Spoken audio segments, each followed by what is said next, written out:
Cacá, então, prazer estar Prazer é meu, Carol. conversando com você.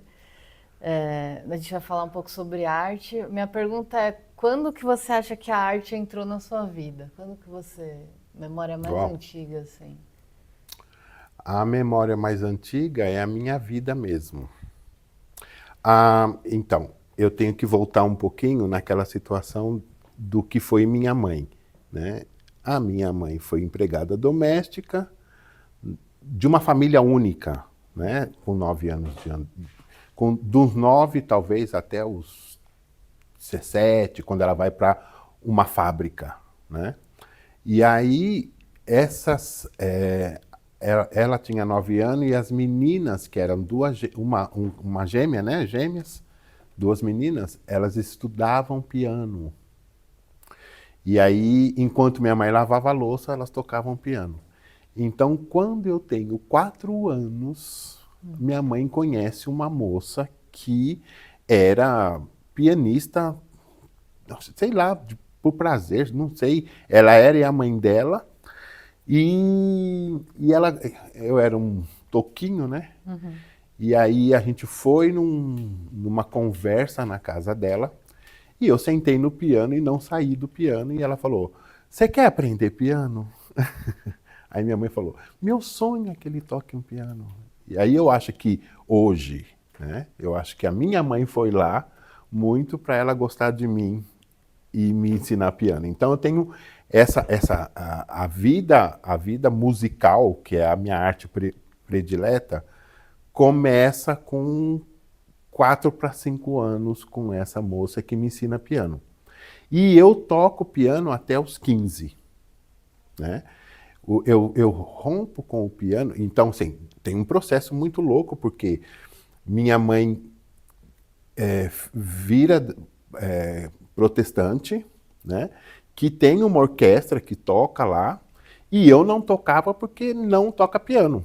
Não tem piano lá, né? Então, assim, quem tocava o órgão eram as mulheres e os homens tocavam outros instrumentos, não piano. Então, nunca fiz parte do processo, né? Nunca fiz parte do processo da musical da igreja, Sei. né? Era uma coisa muito de piano, e assim, se eu era bom, nem sei, nunca O que foi que você uma questão tocava no piano? Qual era o clássico. repertório? Não tinha nenhum desvio. Não tinha nenhum desvio. E eu não tinha elementos, inclusive. Ou era. Então, assim, como o clássico era muito mais complexo, as músicas da igreja era né, babinha para mim. Então, assim, brincava. Então, sempre quando tinha gente lá em casa, minha mãe falava: "Ai, toca os hinos." Então, eu fazia, mas não tinha nenhuma relação é, com a igreja em si, né? Porque se iam meus tios, e talvez eles gostassem que eu fizesse uma apresentação mais sonora, né? Então, mas se ia um pessoal da igreja visitar minha mãe e tudo, sempre eram os hinos mais básicos ali, aquela coisa que se eu soubesse a melodia, né, eu nem precisava Sim. de olhar e essas coisas todas. O meu pai sempre tocou violão pra gente, né? Então, assim, o meu pai introduziu MPB, né? Então, ele sentava. Meu pai trabalhava muito, né? E ficava muito tempo fora. Então, assim, o sábado e o domingo era uma coisa muito pai. Então, meu pai cozinhava e meu pai era absolutamente fascinado por tudo que matou ele. Né? Então, assim, muito azeite, muita gordura, muita carne de porco, muita comida gorda, muita coisa, assim, né? Mas tinha aquele período, né, depois ou antes dele almoçar e dormir, né? Em que ele pegava ali o violão e ele tocava bem, e era uma coisa de paixão, né? Mas ele inseriu Chico Buarque, é, Caetano Veloso, Sei. né?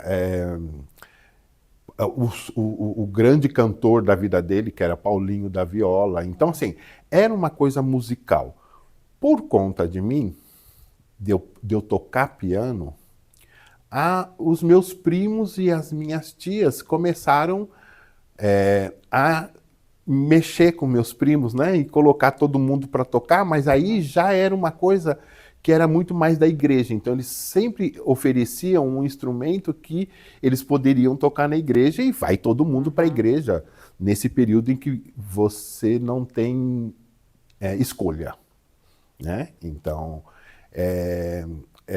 assim, até os 16, né, você não tem escolha. Então, você está aqui dentro de casa, quem manda sou eu, e é todo mundo para a igreja, né?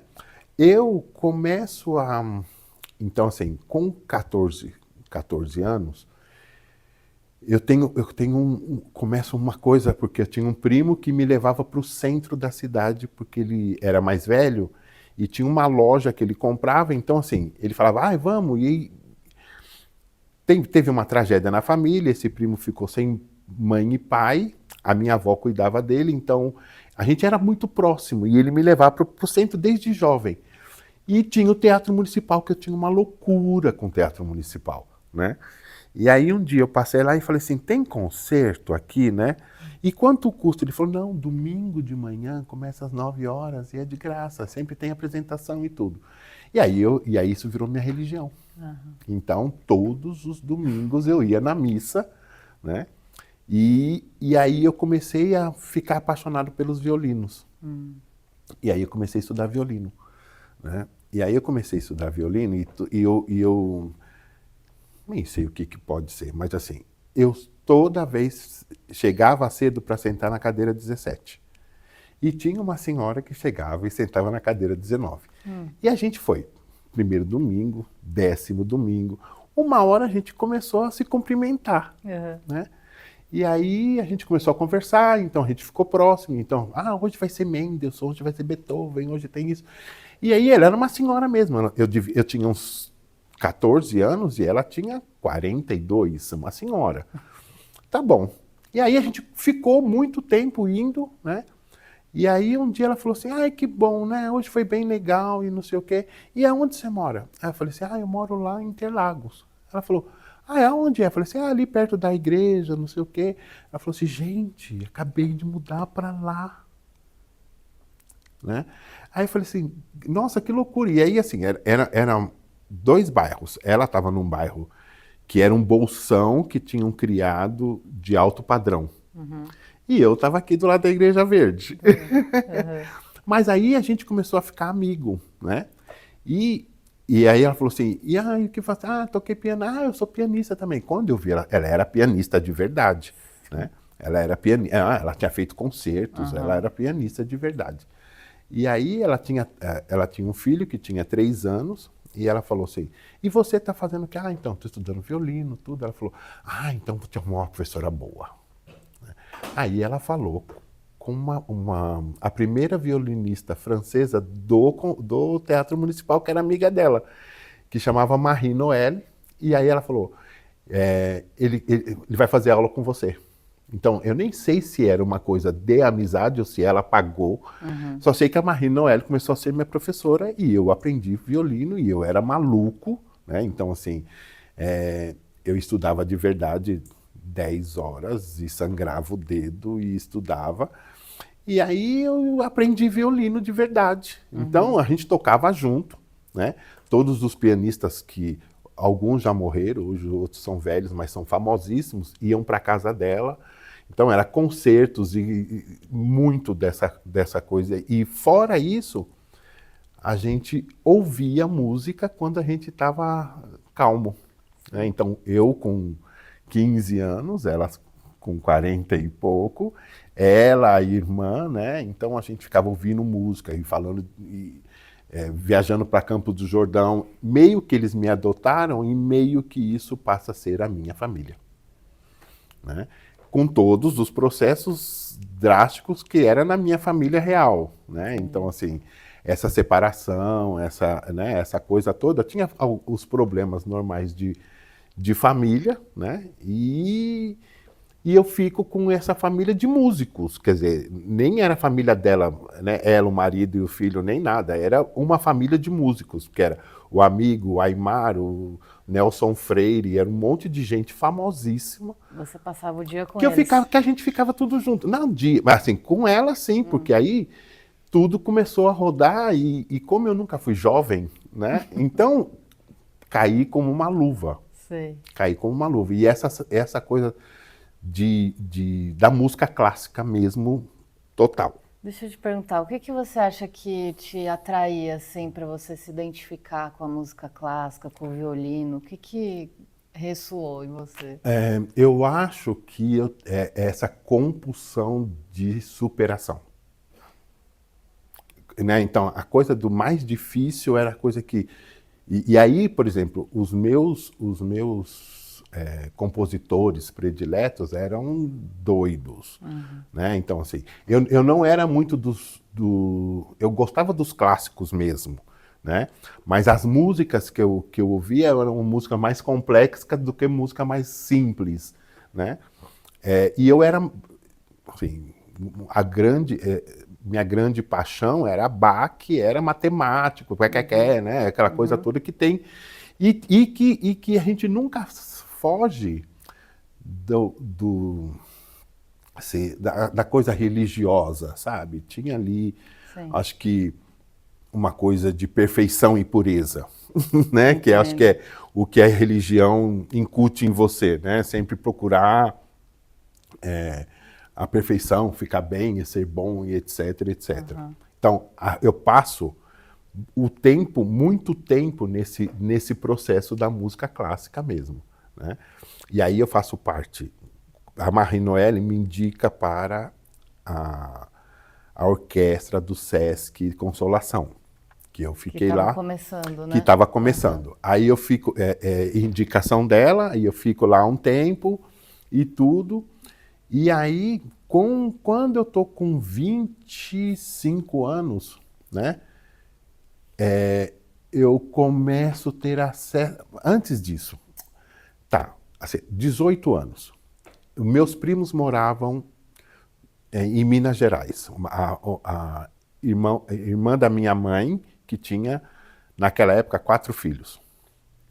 E eu era muito amigo do filho mais velho, que ele é bem mais novo do que eu, mas o do meio, que era o Jefferson, a gente tinha uma identidade musical que era maluca. E ele nem era músico, mas tinha uma identidade musical. E aí, quando eles vêm de Minas, porque eles foram para lá e ficaram numa situação ruim, meu pai trouxe e colocou eles em casa. Então, eles moraram nesse período, acho que uns 2 anos, na minha casa. E aí, eu me lembro que ele conta essa história melhor do que eu, porque ele fala assim, cara, tem um mundo que você não faz ideia. Né? E aí ele falou assim, então me mostra. Ele era menor, ele era de menor, né? Mesmo, assim, nem tinha 18 anos. E aí a gente, aqui em São Paulo, tinha uma coisa que chamava Pauliceia Desvairada, que era um monte de concertos de jazz e de coisa, e aí eu comecei a levar ele para assistir concertos de jazz. Né? E, assim, eu gostava, mas eu não tinha uma coisa com o jazz, né? Tinha essa coisa de saber a história, eu não tinha isso. E aí eu comecei a levar ele nos concertos de jazz, e nesse período tinha muito jazz americano mesmo, né? Assim, que gente que depois ficou famoso, mas antes não era, e não tinha muito espaço, porque o jazz lá estava caindo fora, né? Que tinha uma coisa racial mesmo, e aí eles vinham fazer shows, e assim, às vezes era show pequeno, né? Baratíssimo. E a gente ouvia aqueles grupos malucos, maravilhosos. Ele falou, quero fazer isso. Ele falou, quero fazer isso, quero tocar desse jeito aí. E aí eu comecei a dar aula para ele, de música. Né? Então, assim, comecei com a parte teórica, tudo, comecei a dar aula para ele. E ele virou um músico de verdade, ele vive disso. Né? Então, assim, ele trabalhou muitos anos arranjando grupos de samba, né? Que os discos que ele arranjou ganharam prêmios. E eu fui ficando mais teórico. Né? Quando eu caso, que eu casei com... Qual é o nome do seu primo? Jefferson. Jefferson do quê? Jefferson Caetano. Ele tem uma banda que chama... esqueci. Vou lembrar Depois e te falo. te lembro. Mas é o Jefferson. E aí ele ficou mesmo. Assim, ele tem a banda, mas ele faz muita produção independente, né? E produziu gente importante aí, como Bete Carvalho, esse povo todo aí, né? Grupos de samba de verdade, assim. E por quê? Porque com essa interação que parte de mim, né? Para que as minhas tias colocassem todo mundo, a família dele todinha, eles não são músicos, tirando ele, mas todos eles fazem parte desse mundo musical, né? Então, hoje, os maiores shows aí de funk, essas coisas, é um dos meus primos. O grupo de samba é outro meu primo. Então, Mas eles foram pro viés do popular. Isso, eles são do viés do popular, né? E o Jefferson, ele é popular, mas ele é muito mais sofisticado, né? E aí ele toca violino, baixo, violão, e eu fui ficando mais teórico, porque eu caso com 26 anos e as contas chegam, né? E a música é para quem é herdeiro. E aí eu começo a fazer terapia. E aí assim, ok, então... Porque tinha aquele trabalho, né, mequetrefe, né? Para poder manter o ônibus e as coisas, e a música que era... Mas aí... Você estava trabalhando em quê nessa época? Eu estava sendo digitador em algum lugar desse planeta, né? E a música era essa coisa intensa. Então, quando eu caso, muda, né? Então, começa a trabalhar mesmo para poder ter, né, uma renda. A minha mulher, minha ex-mulher sempre ganhou muito mais do que eu, não era essa questão, mas assim, tinha ali um complemento que tinha que ter, né? E não era de sustentar, porque assim, eu fazia vários trabalhos que davam um valor e ficava para pagar todas as coisas que precisava para poder ter equilíbrio. E nesse período... Bom, e aí, casado, eu passo a ficar mais teórico mesmo. E aí, assim, sou ouvinte, né? Sou ouvinte, então, assim, para mim, a arte essencial é a música, né? E por várias razões, e terapeuticamente, né? Então é aquela que você não precisa de entender para poder sentir, não precisa de gostar para poder entender, né? Eu acho que é a arte suprema, né? Ela é a mais complexa, a mais cruel, né? Porque um músico que não treina uma semana, ele perde o dedo, né? Então, assim, é a mais cruel e é mais a que... Hoje, com a coisa do pop, né, você vê gente bilionária, mas assim, que muitos músicos morrem na míngua e sem nada, e sem reconhecimento, inclusive. Mesmo os eruditos, né? Então é uma arte muito cruel, né? E é uma arte que não fica para a posteridade, como o quadro do Van Gogh, né? Não fica para a posteridade. O que você não gravou e não pôs na rua e não fez, morre com você, né? Então, mas é a arte suprema que eu entendo como... E ela baseia muito, então, quando meu pai compra o apartamento, né?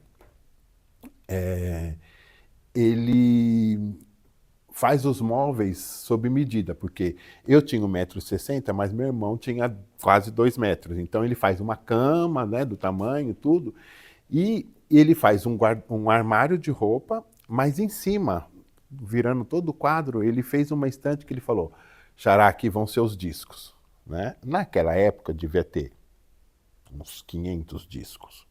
Mas aí eu já era o cara que eu via jazz, né? Então tinha todas as coleções as mais raras, né? Então que eu ganhava mesmo desse povo que eu era amigo, né? Então assim, concertos lindos, né? Todos eles, mas eu tinha essa coisa que vinha com uma coisa de jazz ali, né? E que vai aprimorando dos 18 até eu sair de casa, né? Então eu saio de casa com 2.200 discos, vinis, raríssimos, gente que vai, né, toda a Europa e traz discos que ninguém tem, etc, etc. Mas aí, com o processo de parar isso, né, e quando eu entro no Guelé 10, eu começo a trabalhar com a Solimar no projeto Rappers, que era, vocês são músicos, né? Porque aí, não sei se o projeto Rappers foi assim, os meninos faziam no final dos anos 80 para o começo dos anos 90, eles faziam evento na São Bento, que era uma cópia um pouco da coisa dos Estados Unidos. Sim. E a polícia baixava o cacete em todo mundo, batia em todo mundo. E um dia eles pediram socorro, né, para a Guelé 10, assim, tipo, o que a gente faz? Como a gente conversa com eles de que isso é um processo pacífico, é só música, né? E aí, não, e aí aconteceu o caso mais grave, que tinha, eu não sei se é Marcelo ou Marcos o nome do moço, que estava no metrô, e aí ele começou a cantar um rap no metrô, e o policial, que não estava fardado, que estava em cor, atirou na testa dele dentro do metrô. Né? Assim, era bandido do bandido, né? Então, o protesto que eles fizeram foi por conta desta morte, né? E aí o Guelé 10 tinha uma área lá que trabalhava com violência policial, né? Sim. E aí eles vêm para pedir ajuda, o Guelé 10 leva eles, um grupo, né, para um sítio e tenta entender o que eles precisam e cria o projeto Rappers, que é o projeto Rappers, no fundo, não é ensinar música para eles, né? Mas é dar um espaço seguro, né? E dar a condição de entender quais são os processos, tanto de violência quanto de racismo, porque esses meninos estavam na periferia, sofriam tudo aquilo, mas eles não sabiam se defender. Então, essa grande leva, né, da primeira fase dos rappers de São Paulo, passa pelo projeto Rappers. E assim, o Guelé 10 aluga uma casa e eles ficam lá o tempo inteiro, compondo, e dá todas as condições. Tinha computador, tinha vitrola, tinha discotecagem, tinha tudo.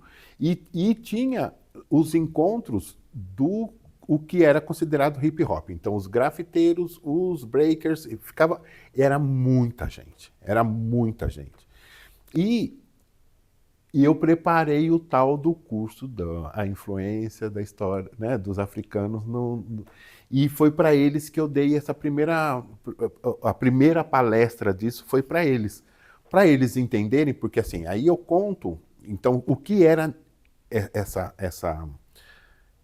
apresentação, né? Nem era uma coisa, mas assim, era 4 horas, então eu pegava lá a música dos padres lá da liturgia, só vocal, né? E falava, isso aqui era a música que existia, aí ela vai evoluindo, então passo por todos os compositores, né? Então passo por Bach, por Mozart, por Beethoven, venho trazendo. Mostrando a influência africana. Não, eu trago tudo que era europeu. Tá. Tudo que era europeu. E aí, e na linha do tempo mesmo. Então, assim, né, ali quando começa 1500 a colonização, né, do mundo, eu começo a mostrar o que era a música africana, né? E como a passagem do transatlântico, que você não leva nenhum instrumento, nenhuma coisa, porque tudo isso poderia virar arma e eles não conseguiam entender. Né? Então, o que sai dali? Né? O que sai dessa junção violenta e maluca? Né? Então, os americanos sincronizam o trabalho, né, com um negócio que chama o work song. Né? Então, alguém dava uma marcação, né? E aí eles batiam o martelo todos no mesmo tom. Então opa, opa. Por quê? Porque toda a música europeia, né, ela é baseada em harmonia até esse ponto. E na África, ela é baseada no ritmo, Sim. né? Então, toda a música, toda a vocalização, né? Toda a coisa musical dos africanos era baseado nos 4 elementos, né? O vento, o ar, o fogo, né? E a terra. Então, quando eles vêm para cá sem possibilidade nenhuma de nenhum instrumento, eles usam o corpo. Pum, pum. Né? Então, pé, coisa, e aí introduz um ritmo. Quando eles, né, nesse processo, quando eles, né, com todo o sofrimento, então, quando começa um pequeno nível de libertação, é quando eles criam o Blue, que é essa história do sofrimento que eles fizeram.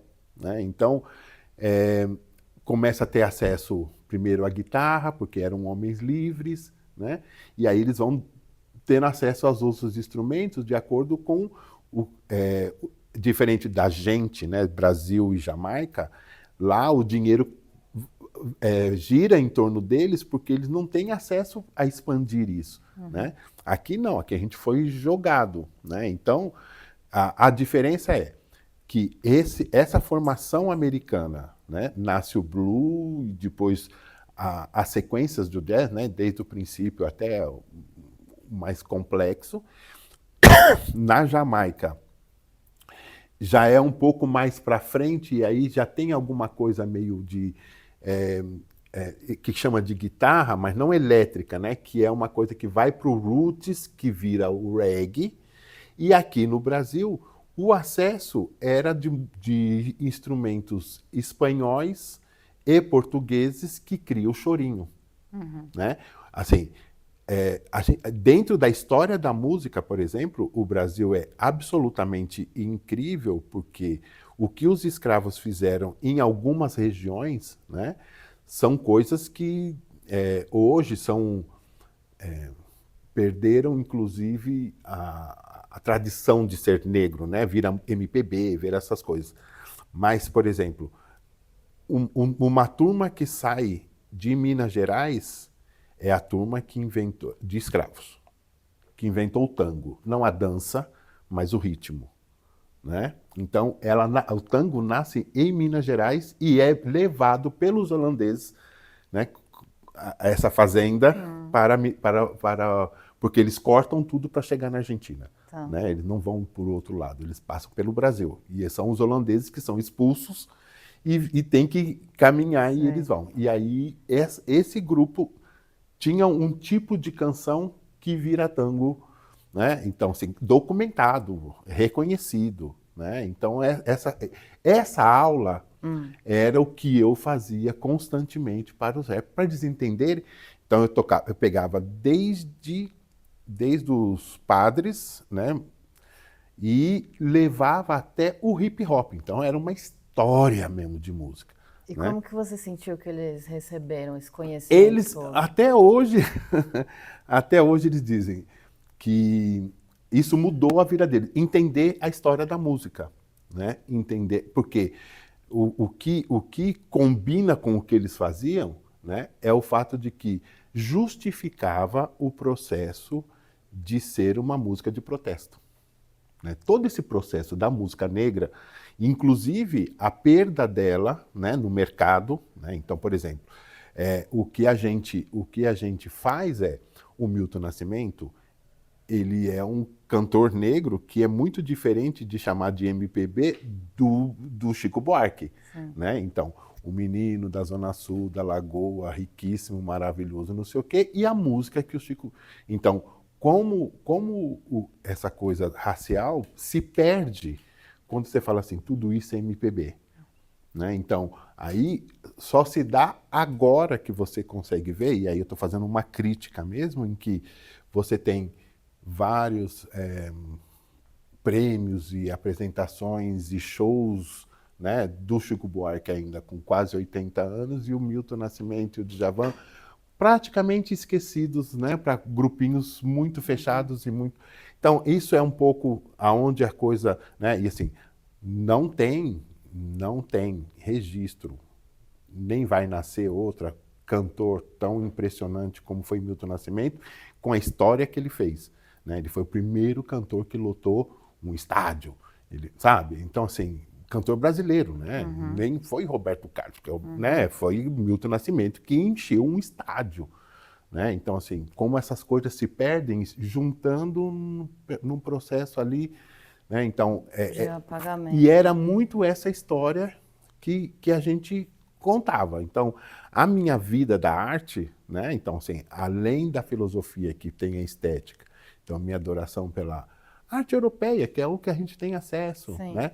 Mas isso tudo encerra, né? Eu acho que consolida, né? Então, por exemplo, eu trabalhei 10 anos no Bank Boston, eu acompanhei o lançamento do site do Bank Boston e as campanhas, porque eu brigava, né? Então, eu ia no marketing e dizia, ok, se tem um preto que tem conta no Bank Boston, ele tem que ser tratado exatamente como qualquer pessoa que tem conta no Bank Boston. Então, o Bank Boston foi o primeiro banco que fez um outdoor com uma pessoa negra, né, falando sobre dinheiros de alto nível, né, que foi a Zezé Mota. Né, e foi uma campanha que eu briguei muito lá. Né? Então, assim, a coisa da estética, não só da representatividade, mas da estética. O que significa, né? O que significa racialmente o Guelé 10 em toda a minha construção, né? Eu acho que eu vou falar disso depois, mas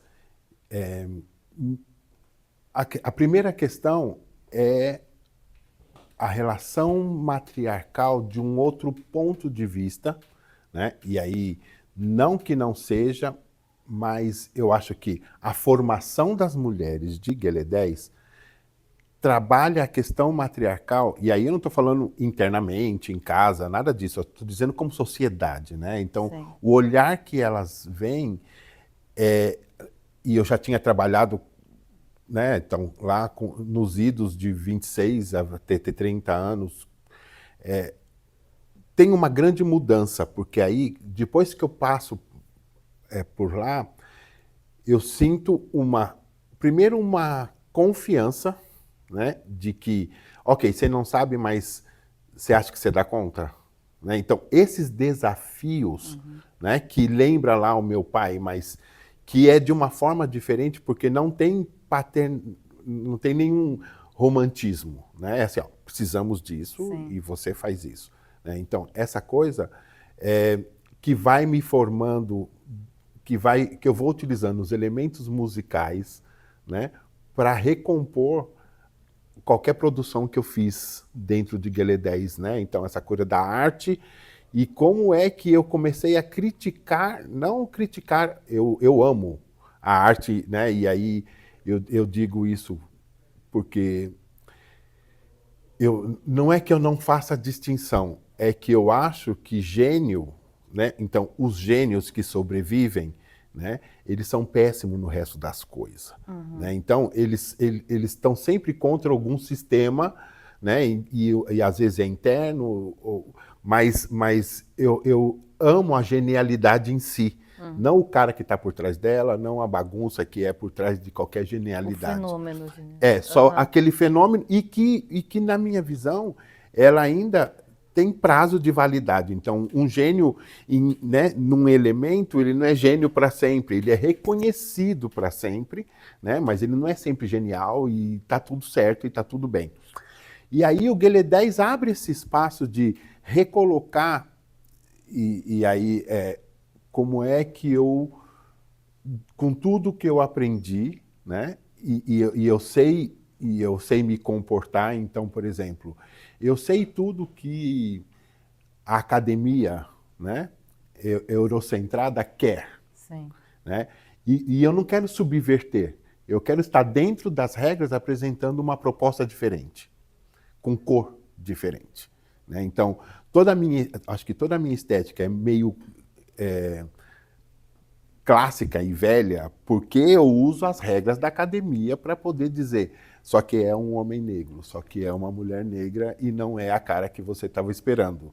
Né? Então, só que é as cores que são mais do continente africano do que as cores que são, né, lime não, elas são mais terrosa, né? O verde é outro tom, entendeu? O laranja, que é o sol, é muito intenso, né? Então, essa coisa que muda a forma como eu apresento os meus trabalhos, né? E é a informação que eu tenho desta formação que passa pelas artes, né? Que passa pelas artes. Então, eu sempre tenho uma trilha sonora para um trabalho, né? E a trilha sonora sempre passa pelo... se eu quero um músico que é mais velho, mais tradicional, ou se eu quero, sei lá, um funk um pouco mais arrojado, né? Então, essa coisa muda muito o olhar e, por exemplo, o acesso hoje, né, muda muito a forma como eu produzo algum trabalho. E é musical. Então, eu digo que, por isso que eu falo que fico com medo de falar, eu sou designer, eu sou músico, eu sou filósofo. Não, nada disso. Eu sou musical. Tá. A música sempre rege o que eu vou fazer, né? Bom, então, só para a gente fechar, como que você acha que a arte dialoga com outras formas de visão, né? Assim, de mundo? Como que a sua expressão artística influenciou outras pessoas para mudarem pontos de vista, para pensarem criticamente? Tipo assim, pense um pouco assim na arte como ferramenta. Sim, sim. Então, eu acho que eu não me considero né, um artista, porque eu acho que designer é técnica, não é arte, né? Eu acho que design é interpretar, dar cara para um produto, qualquer que seja, né? Hoje, e aí eu vou voltar no logo de Guelé 10. Então, o que foi o logo de Guelé 10? Era o Photoshop 3.0, né? Hoje nem tem número mais, mas era o Photoshop. E eu queria fazer Photoshop. Então, uma amiga minha tinha ido para a Espanha, conheceu um cara que era fotógrafo famosíssimo na Espanha, e ele veio para o Brasil com ela, casado. E a gente fez um jantar, né? Essa minha amiga, que era pianista, fez um jantar para ela, e ele apresentou ele, nós ficamos conversando, e como ele falou que era fotógrafo, eu era uma aberração no meio dessa história toda, né? Então, não fazia parte da família, estava ali como agregado. E aí ele fala assim, cara, eu fiz umas fotos na África que eu acho que você vai gostar, né? E aí ele falou assim, gostaria de ver, né? E aí ele falou assim, então tá bom, amanhã, tipo, quinta-feira você vai no meu apartamento e eu vou te mostrar a coleção. E aí ele me mostrou, sei lá, fotógrafo, né? Acho que umas 1.500 fotos da África. E aí eram vários países, tudo certinho, né? Então, assim, ele não achava que a África era um país, né? Então, aqui é Benin, aqui é não sei quem, esse lugar aqui tem um negócio. E assim, primeira coisa que me impactou é que eram pessoas, e não leão, girafa e cascata. Qual era o nome dele? Estou péssimo para isso. Depois a gente anota. A gente anota. Então. Né? E aí ele me mostra gente, né? Então, assim, gente cozinhando, gente brincando. Ele era um fotógrafo com um olhar muito peculiar. E aí eu fiquei... No começo eu achei que era bobagem. Falei assim, ok, vamos fazer uma graça, né? Mas, cara, eu fiquei encantado, né? Com o olhar, né? De um cara que era espanhol, branco, super herdeiro, né? Tudo bonitinho, mas assim, um olhar completamente diferente. E aí, no meio daquilo tudo, tinha uma mulher, né? E ela estava de perfil, olhando para um outro lado. Atrás dela tinha uma árvore seca mesmo, né? Tipo um baobá seco, chão batido, tipo, como se fosse um começo de um deserto. E aí eu peguei, quando eu li aquilo ali, eu falei, sabe assim, eu falei assim, cara, que coisa maluca essa foto, Aí ele falou assim, ah, é? Então, essa mulher, ela era a rainha dessa tribo. Eu falei, não, não, essa mulher é o logo de Guiné-10. Aí ele falou assim, como assim? O que você acha? Aí ele falou, abre a foto. Sabe assim? Aí eu falei, se a gente pegar só isso aqui, né? Porque ela, como ela tinha um cabelo coisa, a gente cortou o cabelo porque isso foi o meu curso de Photoshop, que foi, tipo, pegar uma pessoa, cortar a pessoa, Sei. dar a sombra, Composição, né? tirar a cor, fazer preto e branco e não sei o quê. E aí, um dia, eu peguei, terminou meu curso e eu tinha aquilo. E aí eu falei assim, e como é que a gente faz um cartaz disso? E aí a gente fez um cartaz e eu dei para a Guiné-10 como um presente de 10 anos. E aí ficou. Porque eu falei assim, ela falou, uau, isso é a cara de Guiné-10. Porque, na verdade, a missão primeira, né, era isso, assim, como é que a gente consegue fazer uma representação da mulher base, né? Assim, que não tem essa limpeza étnica, né? Que é aquela coisa do traços finos e bocas finas e etc, para virar um logo que seja aceitável, né? Então, era agressivo. E Guiné-10, naquele ano que estava completando 10 anos, era extremamente agressivo nas políticas, no debate. Então, aquilo virou e foi um fenômeno, né? Porque assim, a gente não consegue reescrever. E a gente já tentou, eu já passei a bola assim, tipo, vocês são livres, né? E a gente não consegue reescrever essa imagem, né? Porque se a gente colocar só essa imagem e depois eu fiz curso de logo, né? Então, assim, hoje eu trabalho e falo assim, tá, não é um logo, mas acontece que isso aqui tem um contexto histórico. Essa é a diferença, né? Então, se a gente vai redesenhar, a gente até pode fazer qualquer mudança e fazer qualquer coisa. O que a gente não pode é perder o contexto histórico. Não pode aliviar, né? Ela tem que ter ela é virou isso, né? Então, esse medo mesmo de como é que a gente cria uma coisa e depois não consegue nem reproduzir, nem arrumar, Ganha vida nem própria, né? ganha vida própria, né? Então, eu acho que todas essas, né, voltando na pergunta, assim,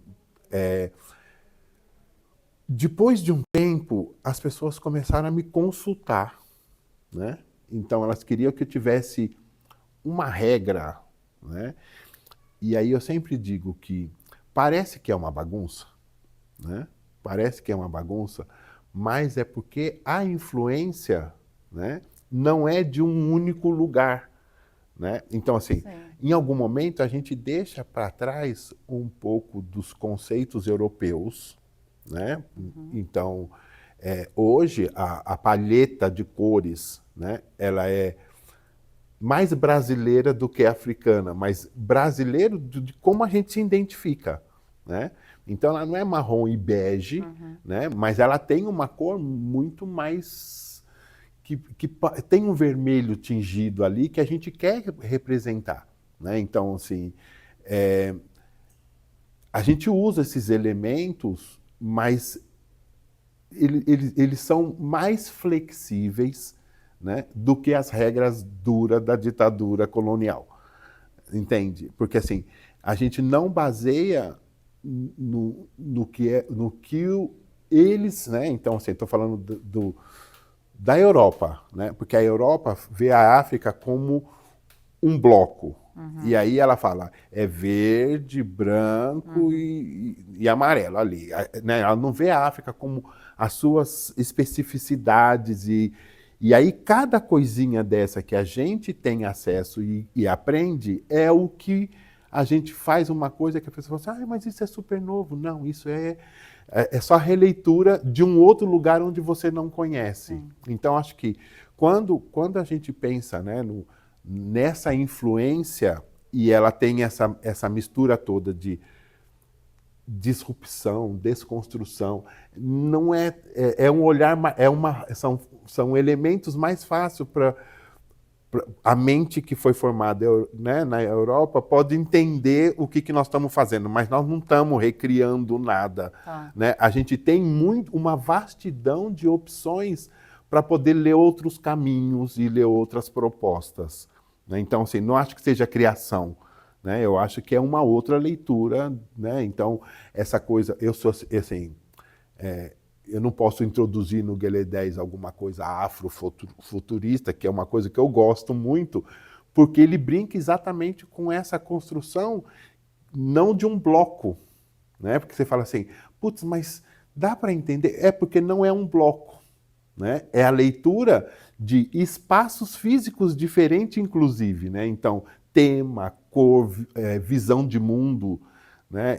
E é isso que é difícil para as pessoas entenderem. Né? Porque quando você fala assim, isso aqui é baseado na África, você pensa num bloco. E é esse que é o erro. Uhum. Né? É esse que é o erro. Então, assim, não é que a gente se baseia, mas a gente tem uma fonte de leitura que ainda é inexplorada. E é isso que é legal. Né? Então, não é que a gente deixa a academia europeia, nem nada disso, mas você olha de uma forma que cada vez que você faz a mesma coisa, você pode inserir um elemento que dá um olhar completamente diferente, entendeu? É um pouco isso. Vamos concluir esse bloco? Obrigada, Cacá.